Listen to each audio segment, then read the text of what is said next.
Abdulaziz City for Science and Technology in Riyadh and a postgraduate research student at the University of Leeds. His field of work area is the air-starved compartment fire toxicity and CFD modelling. 15 minutes and then 5 minutes questions. Thank you, Dean. The green warning, the yellow warning will give you 2 minutes. Okay. Good morning, everyone. I'm pleased to be here. Thank you all for this chat. I'm presenting today part of our research in Leeds University. This was done under the supervision of Professor Gordon Andrews and Dr. Pellecto, a few other postgraduate students. Our topic is kerosene flames in low ventilation compartments with kerosene pool fires. This is an outline or a content outline for the presentation today. We'll start with a short, brief introduction, followed by an explanation of our experimental setup in Leeds and experimental results and some topics on the FDS simulation. And finally, we're concluding. To start with, obviously, hydrocarbon pool fires are a common risk in any industrial workplace, especially in oil fields and developing countries.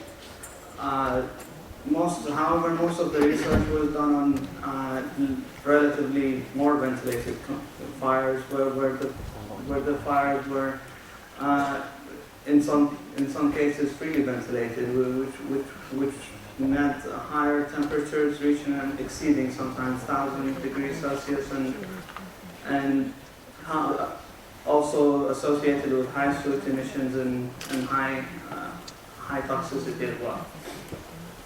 Previous researchers have used similar compartment like the one we have used in Leeds, which is roughly about 1.6 meter cubed, and most of their work was done on even higher ventilation than the ones we're working on in Leeds. The compartment was first developed in the 90s, and in this particular work, we're following the steps of a recent work done by Otzka at Maryland, where he investigated the behavior of strictly restricted pool fires on heptane pool fires, and he started by correlating the air flow to the surface area with the fuel consumption, which we'll go through in the next few slides. In our work, we have two sizes of the pool fires, squared pool fires. One that is 200 millimeters and another one was 400 millimeters. And we were investigating range of ventilations ranging from 10 air changes to 40 air changes per hour. According to the previous study for heptane, the kerosene flames would normally occur at 0.122 up to 1 kilogram of meter per square of kilogram per of air per square meter per second. This work, however, was investigating the lower end using a different hydrocarbon fuel, which was a multi-component fuel, which we think was even more challenging, which we have as kerosene. About the experimental setup in these, I think it's worth explaining a few points on this schematic diagram.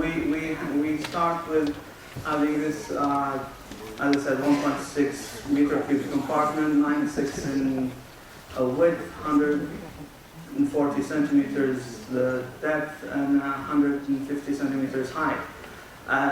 There is a ventilation or a small compartment attached to it where the air inlet comes in. We deal with it as a fixed air inlet from a compressible flow, mainly because the core study was on toxicity, and for toxicity assessments and toxicity studies we need the limited air to study the different combustion conditions. We also have the compartments filled with thermocouple trees at the back rear, at the middle, which is not visible here, and at the top layer. There is a suspended ceiling. The walls are ceramic fibers insulated, and the exhaust is taken through on top of the suspended ceiling to sampling points where we have a fairly complex analyzers. The compressible air feed can range the air feed from 1 air changes to 40 air changes per hour, which we think one of the lowest airflows studied for compartment combustion. And the exhaust the exhaust analyzers include the flame ionization detector, FED, a NOx analyzer, a non-dispersive infrared, oxygen analyzer, Fourier transform infrared, as well as a heated sampling system with filter papers for some soot analysis. In this work we're presenting today, the main fuel was a kerosene, which had a boiling range 150 to 250 according to the suppliers. And now to the results. This is the first results where we have a summary of all the tests. The blue marks indicate the smaller squared pool fire, with the diamond red ones the larger one, as well as parts of the upscale data which fell into our range of study. It's worth mentioning that he had a further sets of data on higher air supply. Again, to the air fuel ratio stoichiometric is on the this line, and we can see all of our tests were falling into the Richt zone. To explain the parameter, this is the fuel consumption as grams per meter squared per second, and the air supply to the combustion, which is grams per meter squared per second. We can see that the blue ones were following a certain trend. However, the larger pools were following a more severe trend toward the Richt zone combustions. This is the core of our presentation today, the 10 air changes per hour test. In this test, we started the test by igniting the pool with a propane torch and closing the door. Initial phase was where the combustion was happening at the center of the compartment, just above the pool surface, and after a few hundred seconds, things were quite different.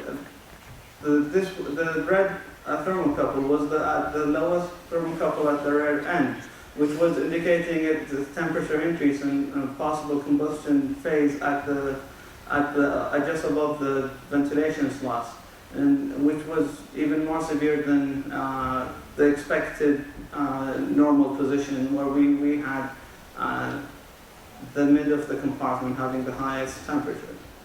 This was 40 centimeters above the pool, and this was about 35 centimeters above the ventilation area, above the ventilation slot.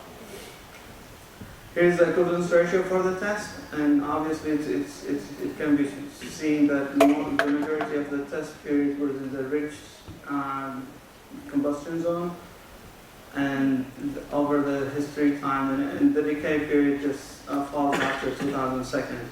It was a repeatable test. We have repeated this practical test about 4 times, as it was puzzling at the beginning to understand the exact physical phenomena happening inside the compartment.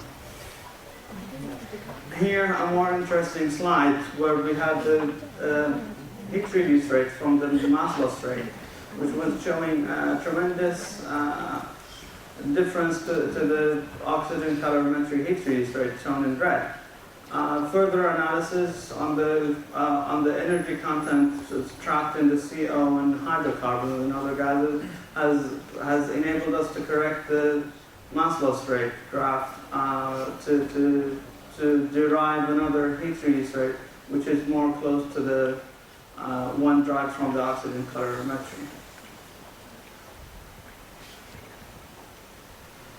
Here is this carbon monoxide and unburned hydrocarbons over the history of the test, and as well over the equivalence ratio of the test. It's worth mentioning that in most of the tests we do in these, we notice that although the equivalence ratio is the most dominant factor, the temperature effect is also, and this change in the material type have always gave hysteresis for the yields over the equivalence ratio, where we have the later parts of the test relatively higher than the same equivalence ratio earlier parts of the test.